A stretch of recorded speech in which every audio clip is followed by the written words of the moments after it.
பூசணிக்காவை சோத்துல மறைக்கிறது அப்படின்னா ஒரு பெரிய தப்பை செஞ்சுட்டு அதை மறைச்சிட்டாங்கன்னு அர்த்தம். அப்படிதானே நம்ம நினைச்சிட்டு இருக்கோம். ஒரு 4 தலைமுறைக்கு முன்னாடி ஒரு ஊர்ல ஒரு பெரிய ஜமீன்தார் இருந்திருக்கிறார். ஒரு வீட்டுக்கு பக்கத்துல ஒரு ஏழை குடியானவர் இருக்கிறாரு, ஒரு குடிசையில இருக்கிறார். அந்த குடிசைக்கு மேல பூசணி கொடி படர விட்டுருக்கிறார். அதுல பெரிய பூசணிக்காய் வந்திருக்கு. இந்த பணக்காரருக்கு பூசணிக்காய்னா ரொம்ப பிடிக்கும். உடனே இவர் என்ன பண்ணிருக்கணும், காசு கொடுத்து அதை வாங்கியிருக்கணும். இல்லைன்னா அவர்கிட்ட இப்ப அதை கொடுப்பான்னு கேட்டாவது வாங்கியிருக்கணும். யாரும் பார்க்கலன்னு நினைச்சிட்டு பூசணிக்காவை திருடிட்டு போயிட்டார். திருடிட்டு போய் வீட்டுல குழம்பு வைக்க சொல்லி சாப்பிட்டுட்டார். ஊர்ல உள்ள எல்லாருக்கும் தெரிஞ்சிருச்சு. அதுக்கப்புறம் ஊர்ல உள்ளவங்க இவங்க வீட்டையே எப்படி அடையாளம் சொல்ல ஆரம்பிச்சிட்டாங்கன்னா, இந்த பூசணிக்காய் திருநாங்கல்ல அந்த வீடு. ஏன் எங்க சித்தப்பா எங்க இருக்காரு தெரியுமா, அந்த பூசணிக்காய் திருநாங்கல்ல அவங்களுக்கு பின்னாடி தெருவுல தான் இருக்காங்க. ஏங்க பூசணிக்காய் திருநாங்கல்ல அவங்க வீட்டுக்கு எதிர்த்த வீட்டுல போய் லெஃப்ட்ல போனீங்கன்னா அந்த டியூஷன் சென்டர் தான். இந்த பூசணிக்காய் திருநாங்கலங்க அவங்களுக்கு அடுத்த தெருவுல தான் அந்த சைக்கிள் கடை இருக்கு. இவங்க வீடையே எப்படி அடையாளமா வச்சுட்டாங்கன்னா பூசணிக்காய் திருநவங்க வீடுன்னு அப்படி முத்திரை குத்திட்டாங்க. ஒரு தலைமுறையாச்சு 2 தலைமுறையாச்சு அவர் போய் சேர்ந்துட்டார். 3 தலைமுறையாகி 4ஆம் தலைமுறை வந்தாலும் அதே பேச்சு தான். லண்டன்ல படிச்சுட்டு வந்திருக்கான் 4ஆம் தலைமுறை பையன். அவங்க யாருன்னு தெரியுதா? யாரு? பூசணிக்காய் திருநர்ல அவருடைய 4வது கொள்ளு பேரை லண்டன்ல படிச்சிருக்கான்.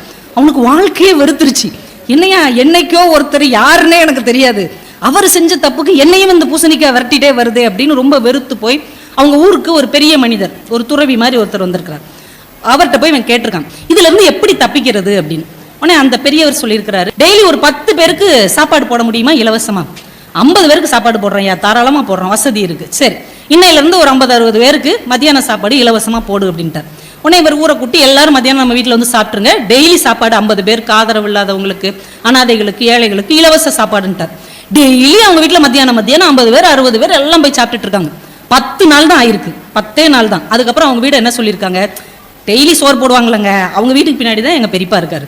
எங்க டெய்லி வந்தவங்களுக்குலாம் சாப்பாடு போடுவாங்களா, நாங்களாம் அங்கே தான் சாப்பிடுவோம், மத்தியானம் சாப்பாடு பக்கத்துல தானே இருக்கிறோம், அதுக்கு எதுக்கு தான் அந்த பெட்டி கடை இருக்கு, டெய்லி சோறு போடுவாங்கல்ல அவங்க வீட்டுக்கு பக்கத்துல தான் நாங்க இருக்கோம்.